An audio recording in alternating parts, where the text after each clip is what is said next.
हमारे साथ सामाजिक न्याय मंत्री किशन बेदी जी हैं। सर, कल मुख्यमंत्री ने तकरीबन 3 घंटे से ज़्यादा समय का बजट पढ़ा। आपके विभाग की तरफ से देखा जाए तो क्या मानते हैं, किस तरह का बजट है?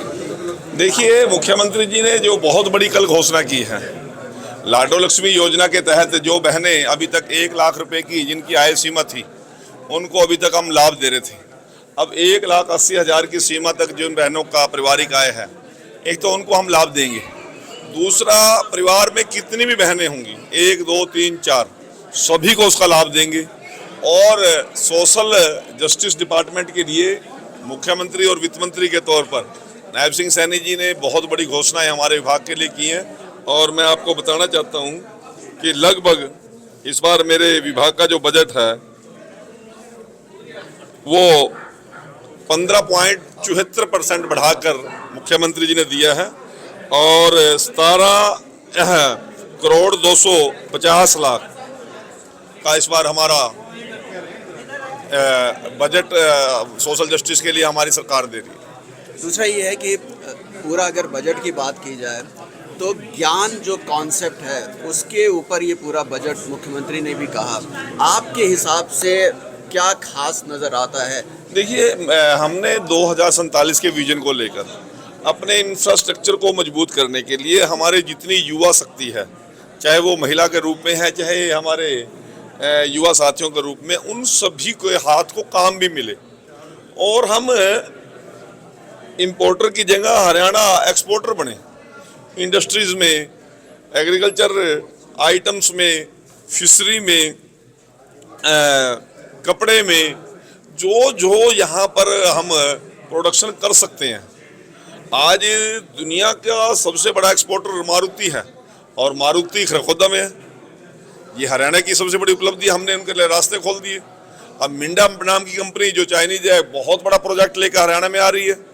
तो वो सारी उस प्रकार की व्यवस्थाएं, उस प्रकार का बिजली का सिस्टम, उस प्रकार का सड़कों का सिस्टम, उस प्रकार का लॉ एंड ऑर्डर हमारी सरकार देने में कामयाब है और हरियाणा एक महत्वपूर्ण भूमिका निभाएगा देश के 2047 के विकसित विजन को कंप्लीट करने में। दूसरा एक बात हुई है, 2072 तक कार्बन एमिनेशन को जीरो करने को लेकर के प्रोजेक्ट की घोषणा की गई। विश्व बैंक को लेकर के एक गंभीरता नज़र आई, खासतौर से जल की बात की गई, जो डार्क जोन हरियाणा जा रहा है। मुख्यमंत्री ने अपने भाषण में साफ तौर पे कहा कि हर विभाग में जल बचाने को लेकर के देखिए, मैं आपको बताना चाहता हूँ, देश के अंदर जितने भी सोर्सेज हैं, चाहे पानी का सोर्स है, चाहे एग्रीकल्चर का है, चाहे माइंस का है, मिनरल्स का है, वो एक सीमा है सभी की। हम खदान भी या माइनिंग भी कितनी करेंगे, वो भी एक सीमित एरिया है। जल का कितना उपयोग कर सकते हैं, हर चीज के अंदर एक नई योजना आने वाली पीढ़ी के लिए हम क्या दे के जा रहे हैं। अब थर्मल बिजली को कब तक उपयोग करें? हमारे को इतना बड़ा सौर ऊर्जा का साधन मिले हुए हैं, परंतु हमारे लोगों को वहां तक लेकर जाने की जरूरत है। हम आज लगभग 69 पैसे के आसपास हम डोमेस्टिक बिजली यूज कर रहे हैं, जो आम आदमी के लिए कौन से बहुत बड़ी बात है।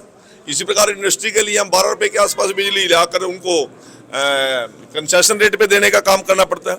यदि हमारे सौर के इतने ज़्यादा साधन हैं, यदि सोलर एनर्जी को यदि हम उपयोग कर लें और एक बढ़िया तरीके से कर लें, तो हम तो सप्लायर हो सकते हैं। क्योंकि 12 में से लगभग 9 महीने, 9.5 महीने तो हमारे यहाँ पे सोलर एनर्जी का इतने बड़े स्कोप है। उन सभी चीज़ों को, जो हमारे सोर्सेज हैं, उनको सभी को समझना, उनका यूटिलाइजेशन करना और उनकी सेविंग करना, ये हमारी जिम्मेवारी बनती है, ताकि हम आने वाली पीढ़ी को कुछ दे के जा सकें।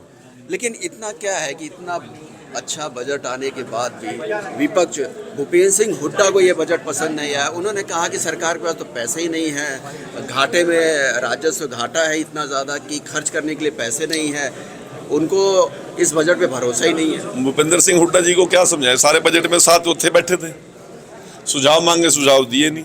बुलाया था, आप भी थे, सारे दिन हमारे साथ थे ना। उन्होंने कहा सर्दी बहुत ज़्यादा है, कह रहा था ना, कोई नहीं आया था। हमने ऑनलाइन सुझाव मांगे, तब भी नहीं दिए। अब वो पसंद ना आए, अब जब आपके कोई पार्टिसिपेशन ही नहीं है तो आप क्यों लाइक करोगे? और मैं आपके माध्यम से एक बात कहना चाहता हूँ, विपक्ष कोई हमारी तारीफ करने के लिए बना है क्या? उनका तो नुक्ताचीनी करनी है, नुक्ताचीनी कर रहे हैं। नुक्ताचीनी की ड्यूटी परमात्मा ने उनको दी है और मैं तो कहूँ लंबे समय तक वो नुक्ताचीनी करते रहे। आखिरी सवाल, किसके लिए बजट है ये आखिर में? ये हर वर्ग के लिए बजट है। हरियाणा के चहुमुखी विकास के लिए हर वर्ग के लिए बजट है, चाहे अनुसूचित जाति की बात है, महिलाओं के एम्पावरमेंट की बात है, इंडस्ट्रियलाइजेशन की बात है, चाहे हमारे जितने सोर्सेज हैं उन रिसोर्सेज को कंट्रोल करके कंज्यूम करने की बात है, हमारी लॉ एंड ऑर्डर को मजबूत करने के लिए चाहे पुलिस फोर्स को मजबूत करने की बात है, अग्निवीरों को मान सम्मान देने की बात है, हमारे अनुसूचित जाति वर्ग के लोगों को एम्पावर करने के लिए बात है, सभी वर्गों के लिए बजट है। धन्यवाद।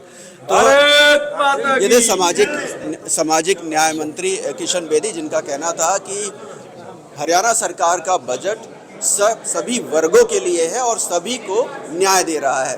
कैमरामैन सुनील के साथ हरे राम मिश्रा, सुदर्शन न्यूज, कुरुक्षेत्र।